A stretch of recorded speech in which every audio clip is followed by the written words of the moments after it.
Tang Bohu outsmarts Prince Ning, a Ming Dynasty tale of wit and survival. In the waning years of the Ming Dynasty, when power often outweighed justice and beauty could sway entire courts, there lived a man whose fame traveled far beyond the walls of Suzhou. His name was Tang Bohu, painter, poet, scholar, and, above all, a man of restless wit.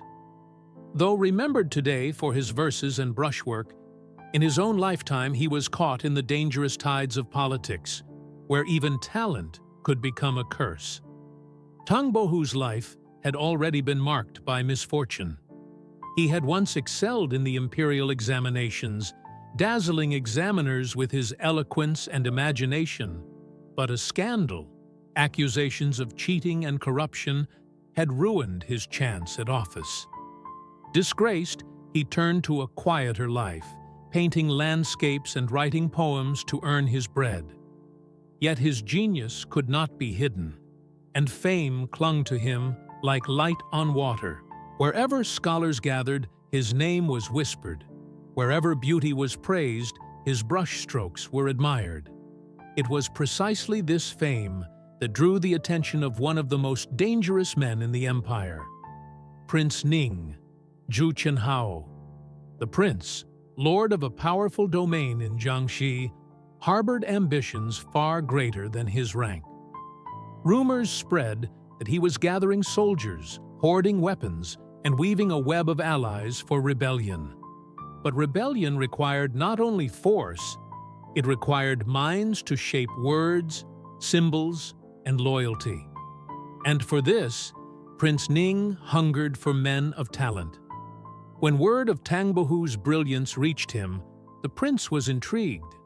A man who could paint visions of paradise and pen poems that stirred hearts might also persuade nobles and scholars to support a cause. If Tang Bohu could be bound to his banner, the prince's rebellion might cloak itself in the legitimacy of culture, appearing less like treason and more like destiny. And so, one spring evening, a richly decorated boat arrived in Suzhou. Messengers bearing the prince's seal sought out Tang Bohu.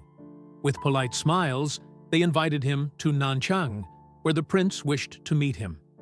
The invitation was sweetened with promises: gold, land, a position of honor. To most, such a summons would have been irresistible. But Tang Bohu was no fool. He knew well that Prince Ning's ambitions were dangerous, that to serve him was to flirt with disaster. Yet, to refuse outright would be equally dangerous. For who could safely spurn the will of a prince? Thus began Tang Bohu's most delicate test, not of brush or ink, but of survival. The journey to Nanchang was long, yet carefully staged. Along the riverbanks, Tang Bohu saw signs of the prince's wealth: storehouses overflowing with grain, soldiers drilling with unusual discipline, and artisans crafting banners that bore symbols more suited to a throne than to a princely fief. Every sight confirmed his suspicion. Prince Ning was preparing for something far beyond his station. When at last he arrived, the prince welcomed him with lavish courtesy. Prince Ning was a man of commanding presence, tall, with sharp eyes that gleamed both with intelligence and cruelty. His palace glittered with extravagance: silken drapes, golden vessels, halls filled with rare paintings and exotic instruments. At the banquet held in Tang's honor, dancers spun like flames, musicians filled the air with thunderous melodies, and cup after cup of wine was pressed into the scholar's hand.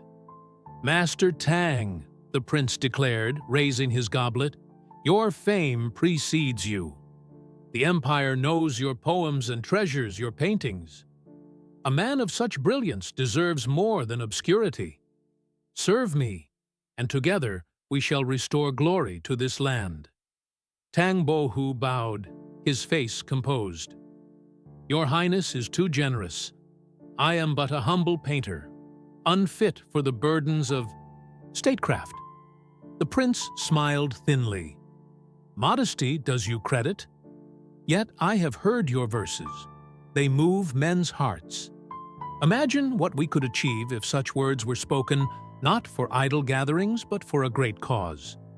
I do not speak of rebellion, no. I speak of destiny. The empire rots at its core.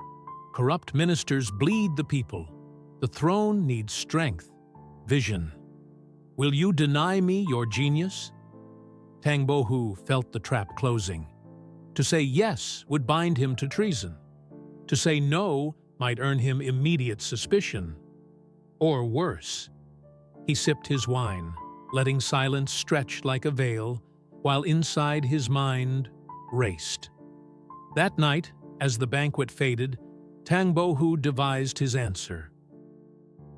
The following morning, Prince Ning summoned him again, eager to hear his reply. Courtiers and generals stood around like hawks, watching for the slightest sign.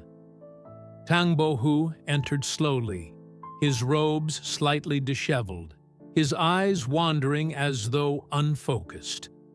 "Master Tang," the prince said, "have you considered my offer?"